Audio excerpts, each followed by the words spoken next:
Hello viewers, welcome to my channel Purnima's kitchen. আশা করি সবাই ভালো আছেন। নিয়ে এসেছি ছোলা ভুনা রেসিপিটি আপনাদের সাথে শেয়ার করব। অবশ্যই ভালো লাগলে লাইক, কমেন্ট এবং শেয়ার করবেন আর সাবস্ক্রাইব করে আমার পাশে থাকবেন। ছোলাগুলোকে সারা রাতের জন্য ভিজিয়ে রেখেছিলাম। এখানে 2 কাপ ছোলা সারা রাত ভিজিয়ে রাখার পর এগুলো অনেকটা ফুলে উঠেছে। খুব পরিষ্কার পানি দিয়ে 2 থেকে 3 বার ধুয়ে নিয়েছি। আর একটা ফ্রাই প্যানের মধ্যে পর্যাপ্ত পরিমাণে পানি এবং পরিমাণ মতো লবণ দিয়ে ছোলাগুলোকে সিদ্ধ করতে দেব। প্রায় 20 থেকে 25 মিনিট টাইমের মধ্যেই ছোলাগুলো সিদ্ধ হয়ে যাবে। আর চুলার আঁচটা আমি মিডিয়ামে রাখবো। ছোলাগুলো সিদ্ধ হয়ে গেছে। প্রায় 20 মিনিট পর এসে আমি ছোলাগুলো নামিয়ে নিয়েছি। একটা চাপ দিয়ে দেখিয়ে দিচ্ছি, ছোলাগুলো খুব সুন্দরভাবে সিদ্ধ হয়ে গেছে। এজন্য আগের দিন রাতে ভিজিয়ে রাখলে সুবিধা হয়। আর এবার একটা ফ্রাই প্যানে তেল দিয়ে দিচ্ছি।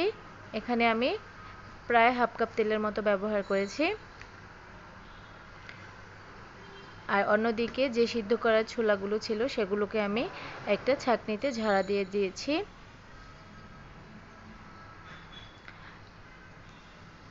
এবার দিয়ে দিচ্ছি পেঁয়াজ কুচি হাফ কাপের মতো। পেঁয়াজটা কিছুক্ষণ নেড়েচেড়ে নরম করার পর অন্যান্য মশলা ব্যবহার করব। এখানে আমি দিয়ে দিলাম 1 চা চামচ পরিমাণে লবণ। যেহেতু ছোলা সিদ্ধ করার সময় আমরা লবণ ব্যবহার করেছি, তাই এখানে লবণটা একটু কমই দিতে হবে।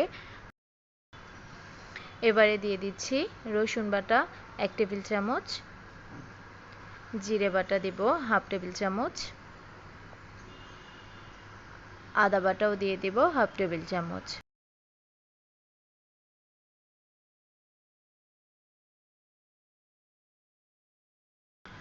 অন্যদিকে একটা চালনিতে ঝরা দিয়েছিলাম সিদ্ধ ছোলা, আর এখানে আমি একটা আলু সিদ্ধ করে এভাবে ছোট ছোট টুকরা করে নিয়েছিলাম। এদিকে মশলাটা খুব ভালো করে কষিয়ে নেওয়ার পর এবার দিয়ে দিচ্ছি হলুদ হাফ চা চামচ,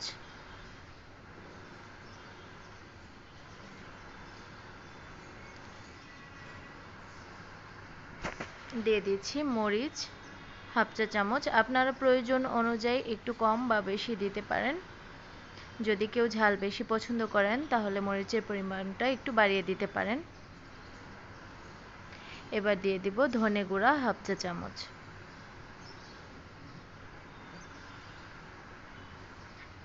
দিয়ে দিচ্ছি গরম মশলা পাউডার হাফ চা চামচ। সব মশলাগুলো খুব ভালো করে কষিয়ে নেব, তাহলে একদম ছোলা বুটের অরিজিনাল টেস্ট পাওয়া যাবে। এবার ছোলা ভুনাগুলো আর যে আলুটা সিদ্ধ করেছিলাম সেগুলো একসাথে দিয়ে দেব, মশলার সাথে কষিয়ে নেব। এভাবে 4-5 মিনিটের মতো নেড়েচেড়ে নামিয়ে ফেলতে হবে ছোলা ভুনা। ছোলা ভুনা কিন্তু করা খুবই সহজ। আর যেহেতু রোজার মাসে কিন্তু ইফতার আইটেমে এটা খুবই প্রয়োজনীয় একটা জিনিস। আর সবাই কিন্তু ছোলা ভুনা পছন্দ করে, আর এটা কিন্তু খুবই উপকারী আমাদের স্বাস্থ্যের জন্য। তো অবশ্যই এই ছোলা ভুনা রেসিপিটা সবাই ট্রাই করবেন বাসায়। আর যদি আমার রেসিপিটা ভালো লাগে অবশ্যই লাইক, কমেন্ট এবং শেয়ার করতে ভুলবেন না। তো আমি কিছুক্ষণের জন্য ঢেকে দিচ্ছি। তারপর 2 মিনিট পর আমি ছোলা ভুনা রেডি করে নামিয়ে নিলাম। আমি কিন্তু কোনো পানি অ্যাড করব না, যেহেতু আগে থেকেই ছোলাগুলো সিদ্ধ করা। এবার একটা সার্ভিং ডিশে সার্ভ করে নিচ্ছি। কিছু রিং পেঁয়াজ এবং শুকনা মরিচ আর ধনেপাতা দিয়ে সাজিয়ে নিলাম।